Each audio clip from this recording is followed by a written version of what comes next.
David! Ma käisin eile õhtul mingis pubis ja istusin maha, võtsin mingid söögid, värgid ja siis lihtsalt lambist mingi hetk nagu lendas mingi bänd peale. Tüübid hakkasid mängima. Käisid pubis või? Ja nagu nad olid mingi 5 lugu mänginud ja saad aru, siis ma sain aru, et need ei olnud nende enda lood. What? Nagu mingid teised lood, see ei olnud see bänd, ma ei tea, mis bänd, kui ma ei tea, mis kurat bänd see oli nagu. Ma mõtlesin, ma panen kette selle peale. No kurat, siis pane ketti, no! Kõik lood.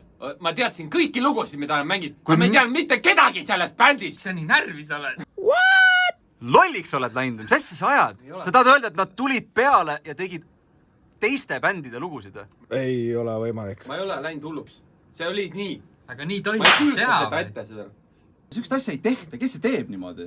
Ma ei tea. Mis tüüpidele nagu maksti pappi ka selle eest või? Tüüpid nagu mängid ühtegi enda lugu või? Saad aru, mees? Nad said sitaks pappi selle eest nagu ja nad said juua snäkke, jooke, värke nagu. Nad tegid mingi tund aega. Mis asjatega? Me ei mänginud oma lugusi ka.